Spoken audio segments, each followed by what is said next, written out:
Paz e bem, meus irmãos. Então vamos para mais um estudo. Quem escolheu Saul como rei? Foi Deus ou foi o povo? E disseram-lhe: eis que já está velho, e teus filhos não andam pelos teus caminhos.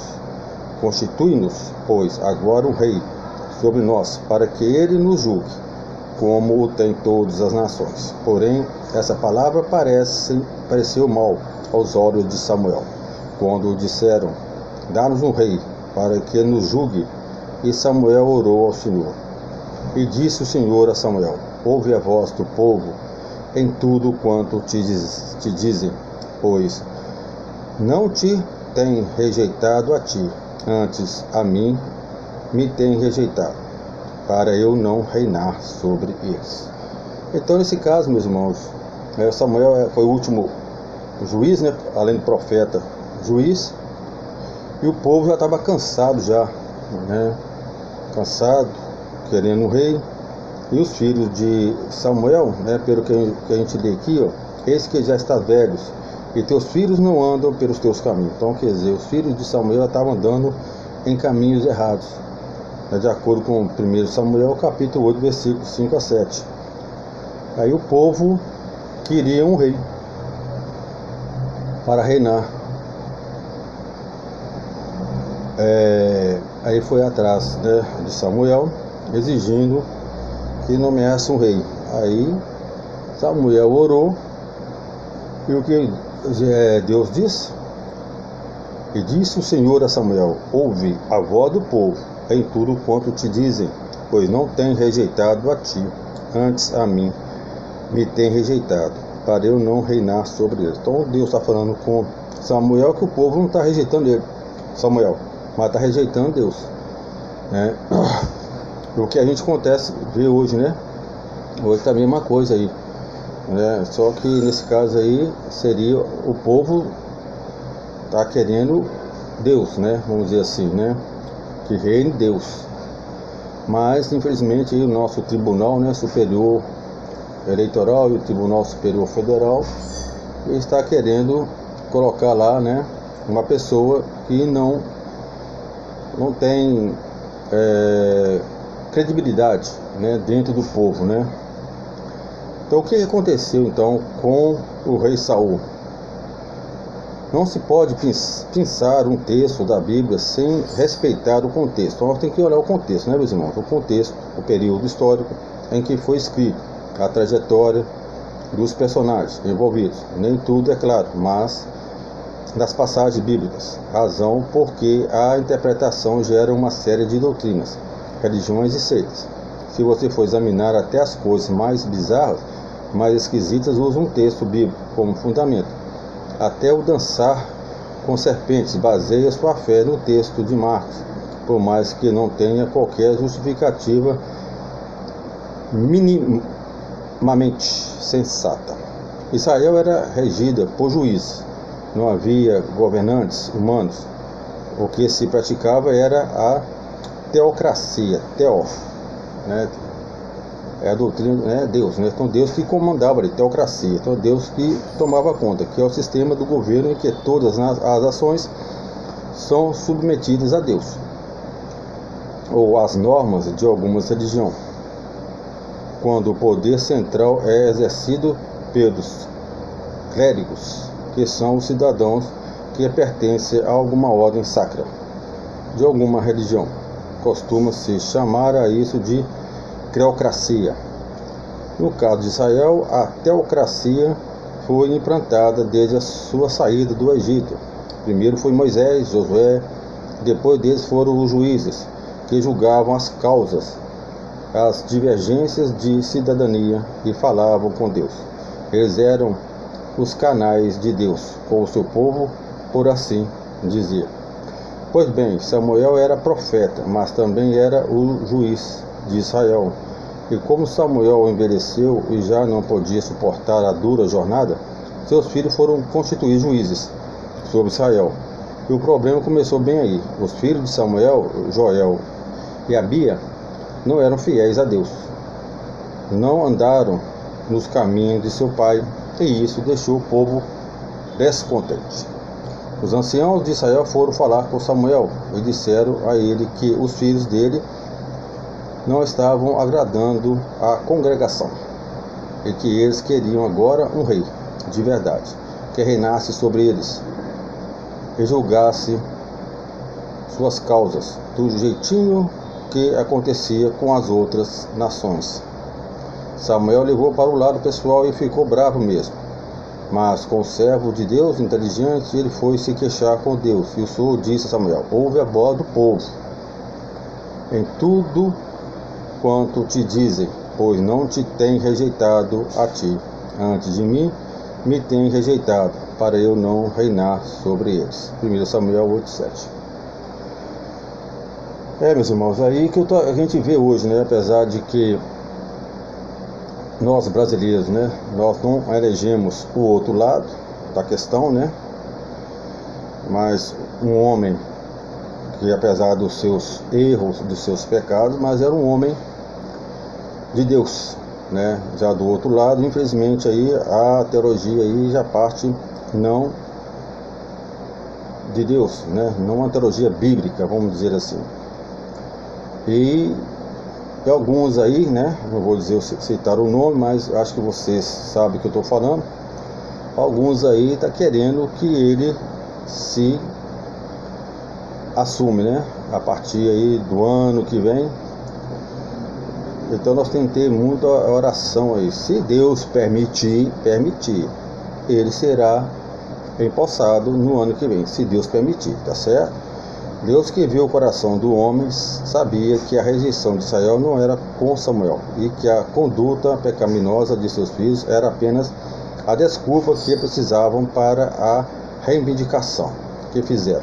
Mesmo assim, Deus mandou Samuel voltar aos anciãos e alertá-los sobre o que significava ter um rei sobre eles, que este rei iria tomar seus filhos para servi-lo, que suas filhas seriam cozinheiras do rei, que de tudo o que houvesse de melhor em suas terras, nas suas vinhas, dos seus rebanhos, seriam do rei, e que eles iriam se arrepender e clamariam a Deus sobre o rei que escolhesse, o que Deus não os ouviria.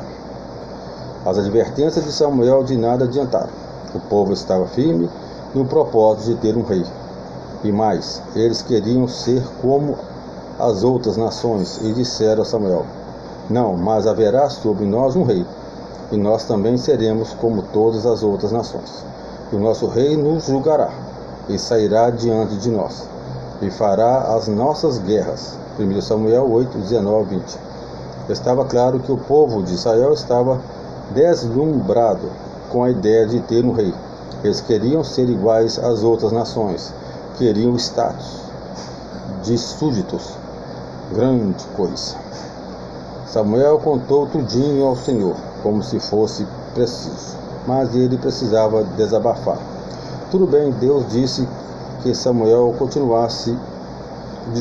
que Samuel constituísse um rei para Israel, e Samuel despediu o povo que fossem de volta às suas cidades. Muito bem, o povo queria um rei que lhes agradasse.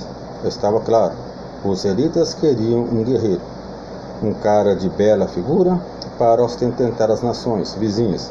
Deus disse sim ao povo, faria a vontade de Deus. Havia um homem da tribo de Benjamim, chamado Quis, que era poderoso, e ele tinha um filho, cujo nome era Saul. E Saul servia como luva à vontade dos israelitas. Ele era moço e tão belo que não havia outro igual em todo Israel, e que se sobressaía dos ombros para cima, e todo o povo, ou seja, era alto. Um dia se perderam as jumentas de Quis, e ele mandou Saul e um servo procurarem as jumentas, e eles foram, mas não acharam as jumentas. Já estava bem tarde, então eles passaram pela cidade de Samuel. O servo perguntou por que eles não paravam um instante na casa do vidente. Era assim que chamavam os profetas, videntes. Saul aceitou e foram ter com Samuel. Foi assim que Samuel viu pela primeira vez o futuro rei de Israel, por causa de umas jumentas perdidas. À véspera, Deus havia avisado Samuel que um homem de Benjamim iria vê-lo e que ele deveria ungir aquele homem, capitão sobre o seu povo, porque ele livraria Israel das mãos dos filisteus, porque o povo estava clamando libertação dos filisteus. Este homem dominaria sobre o seu povo. Quando Saul apareceu diante de Samuel, este já sabia que ali estava o futuro rei de Israel, o rei escolhido por Deus, de acordo com o desejo do coração dos israelitas. Como sabemos que Saul era o desejo do coração do povo judeu, tem alguns versículos que falam nisso? Não, nenhum versículo, apenas a dedução que se faz a partir do contexto, a partir do pedido dos anciãos. Vamos ver? Use sua inteligência. O povo não queria mais os juízes e não tinha nada a ver com os infiéis filhos de Samuel. Tinha a ver com as nações ímpias que cercavam Israel. Eles tinham reis que os libertavam nas batalhas, e isso encheu o coração dos judeus de vontade de também ter um rei a quem se inclinar. Se Deus tivesse escolhido um homenzinho, nanico, feinho, coxo, ele não seria aceito pelo povo, que queria ostentar um rei para as outras nações. Deus escolheu um rei que enchia os olhos de qualquer um cara alto, belíssimo. Se fosse o contrário, e Deus tivesse separado para reinar sobre Israel um cidadão meia sola, além do povo não aceitá-lo, ainda iria murmurar contra Deus. Diriam que Deus estava fazendo pirraça, porque não seria um rei, seria um assinte, um desaforo. As nações em volta iriam rir deles e eles sofreriam bullying de rei. A escolha não era de Deus, era do povo judeu. Não foi Deus quem disse que não queria mais reinar sobre eles. Foram eles que deram o cartão vermelho para Deus. Então o rei teria de agradar ao coração dos insensatos israelitas. Samuel ungiu Saul, capitão, sobre o povo de Israel, do jeitinho que Deus tinha mandado. Então tomou Samuel um vaso de azeite e lhe derramou sobre a cabeça, e beijou e disse: porventura não te ungiu o Senhor por capitão sobre a sua herança? 1 Samuel 10:1. Além de ungir Saul, Samuel disse tudo o que ele encontraria pelo caminho, e até que as jumentas do pai dele já tinham sido achadas. Samuel convocou o povo judeu a Mispá. Todas as tribos se juntaram diante do Senhor. E disse Samuel: assim disse o Senhor, Deus de Israel: eu fiz subir a Israel do Egito, e livrei-vos da mão dos egípcios e da mão de todos os reinos que vos oprimiam.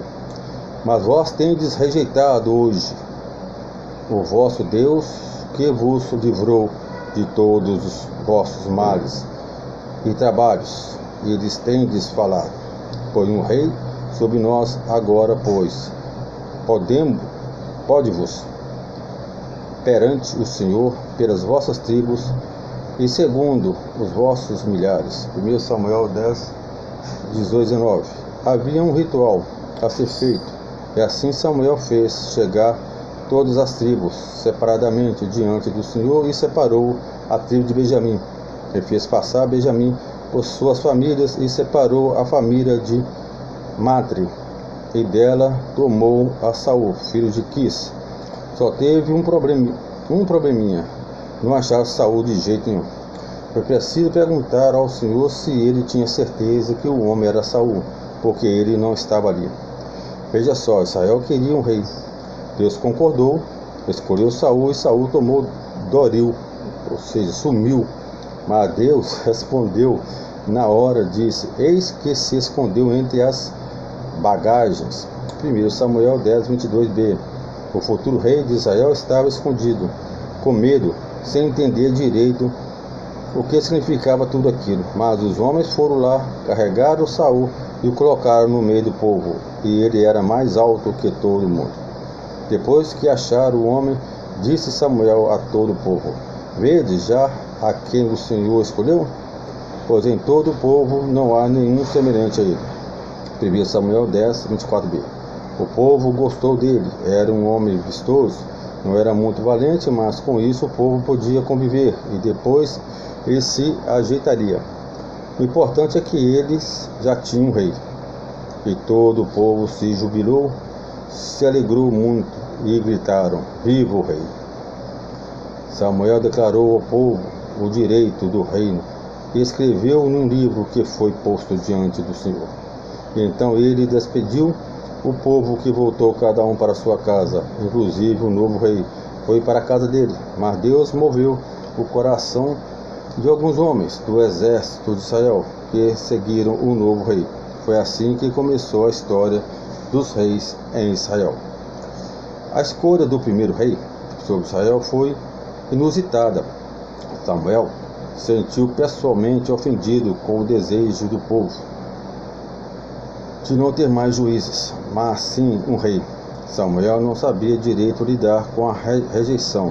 O que ele não entendia era que a rejeição não era a ele, mas sim a Deus.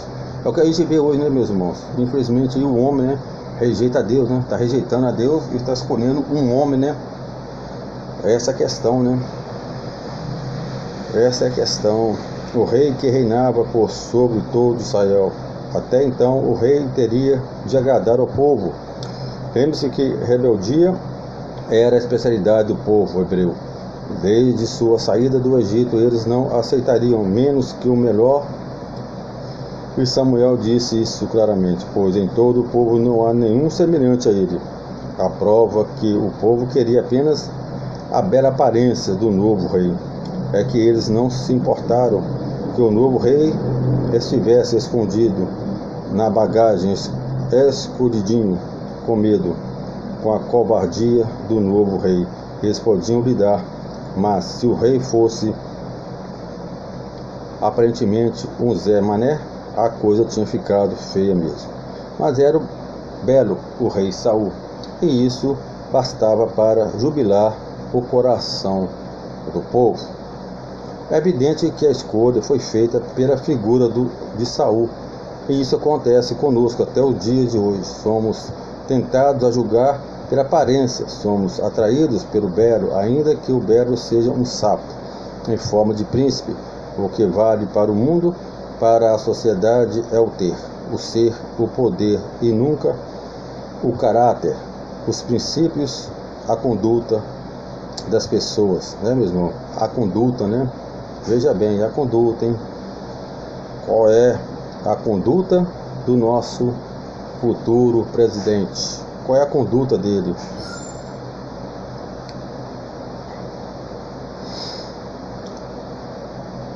Somos diferentes e temos de fazer a diferença na vida das pessoas à nossa volta, e assim nossos valores não podem ser iguais ao povo que vive por conta própria, porque isso pode dar em Saul ao invés de Davi. Pois é, meus irmãos, é o que está acontecendo hoje, né? Infelizmente, é o que está acontecendo hoje, apesar que hoje, na nossa nação hoje, né, o povo escolheu um candidato, mas as forças do outro lado, né, eles querem uma pessoa que não tem uma conduta perante a Deus, né? Não vou aqui questionar aqui a conduta dele, não, mas uma conduta duvidosa, vamos dizer assim, né? É que esse povo está querendo colocar aí como nosso presidente. Então, meus irmãos, se for pela permissão, se Deus permitir, porque nosso Deus, ele é onisciente. Então, nosso Deus, ele está ciente de tudo que está acontecendo. Então, se é pela permissão dele, então não vamos ter esse presidente, tá certo? Mas se não for pela permissão de Deus, alguma coisa aí vai acontecer aí nesse período aí, até a posse aí do nosso futuro presidente, que tem, infelizmente, uma conduta aí duvidosa. Paz e bem, meus irmãos?